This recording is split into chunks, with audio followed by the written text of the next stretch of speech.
So the biggest question in the Middle East right now is no longer who fired the latest missile. The real question is whether every new escalation is making peace impossible or whether it is actually pushing the region towards negotiations. Now, at first glance, the answer seems obvious. More attacks should mean less peace. It's very common. More destruction should mean more hostility.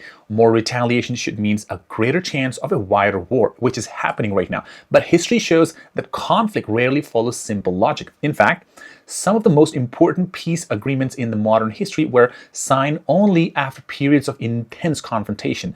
And this is why what is happening today deserves a deeper look. So over the past months, the Middle East has witnessed repeated cycles of escalations over and over the same thing. Now, like military strikes, counter strikes, threats, warnings, emergency meetings, diplomatic statements, and with each new incident, experts and analysts have asked the same question. How much further can this go? Now, the concern is understandable on the other side, but the region sits in the center of global energy markets. That is the most disturbing thing. It contains critical shipping routes. It hosts major military bases. It remains one of the most strategically important areas on the entire earth. Now, when tension rises there, the entire world pays attention to it. Market reacts, governments, they react, investors, they react, and the ordinary people begin wondering whether another major conflict is approaching or not. Yet, there is another possibility that receives far less attention. Whether if the purpose of the escalation is not always escalation, what if in some case it is leverage? Throughout history, governments have often used pressure to improve their negotiation positions. This is one of the most old tactics. But before entering talks, countries frequently try to demonstrate strength. They seek influence. They seek bargaining power. They seek strategic advantages from both sides. The logic is very straightforward. The stronger your position before the negotiation begins, the stronger your position during the negotiation is. So this does not mean every attack is a part of a larger diplomatic strategy. Nor does it mean all actors share the same objectives, but it does help why conflicts sometimes intensify even nobody openly wants a full-scale war. Now, the reality that many governments face two audiences at the same time. They face foreign governments on one hand, on the other hand, they face domestic audience. That's the most dangerous part. Internationally, leaders may want flexibility. Domestically, they often need to appear stronger on their sides. That creates a difficult balancing act. Compromise can sometimes be interpreted as weakness. Restraint can sometimes be criticized as surrender. So as a result, leaders often find themselves under pressure to respond even when they may prefer de-escalation. This is one of the reasons modern conflicts become the most difficult to resolve. Every action creates expectation, every response creates new pressure, and every escalation increases the political cost of stepping back. Now, this is where the current situation becomes especially interesting, in a very dangerous position. Despite rising tension, most major powers continue talking about stability. That's what they're doing right now. They continue discussing diplomacy. They continue emphasizing just the importance of avoiding the wider regional war. And they'll just keep on repeating that. That creates a contradiction. If everyone says they want stability, why does instability keep just growing every single day? The answer may be that different actors define stability differently.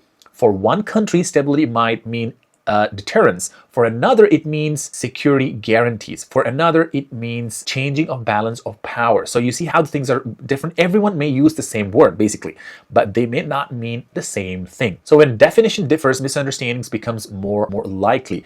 That it might be the real danger begins. Now, many wars in the history did not start because of the leaders wanted something crazy. They started because the leader believed that the other side would back down.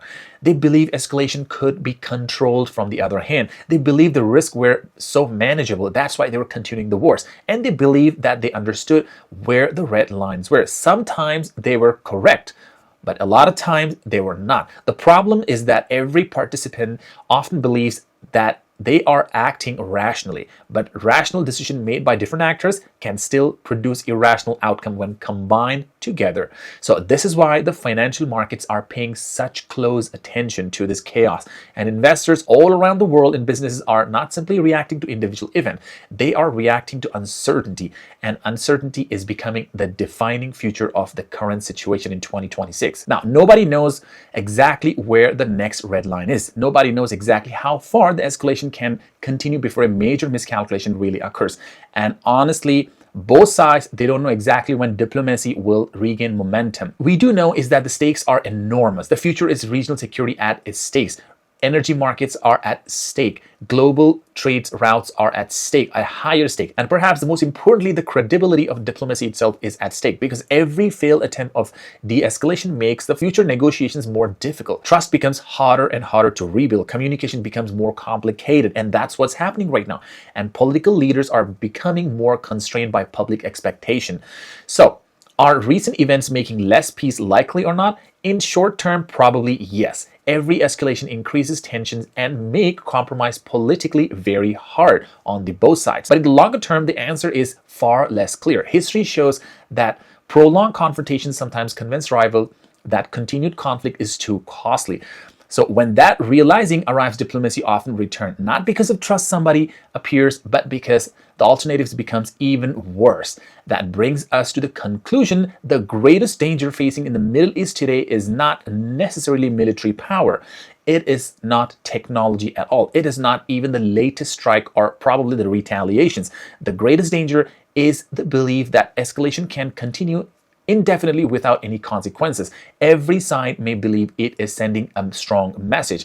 Every side may believe probably they're improving on their position. Every side may be believing probably they're remaining in control. But history repeatedly demonstrates that conflicts becomes more dangerous when multiple actors believe they are managing escalation so successfully, because that is often the moment when nobody fully controls what happens next. That is why the question facing the region is no longer who won the latest exchange. The question is whether the people making decisions, do they still have a clear path back to the diplomacy before even the things will get out of their hands? Now, that answer may determine not only the future of the Middle East, but the stability of the wider world, which we are relying on, the energy. Thank you. See you in the next video. If you like the video breakdown, you can subscribe for more and more breakdowns.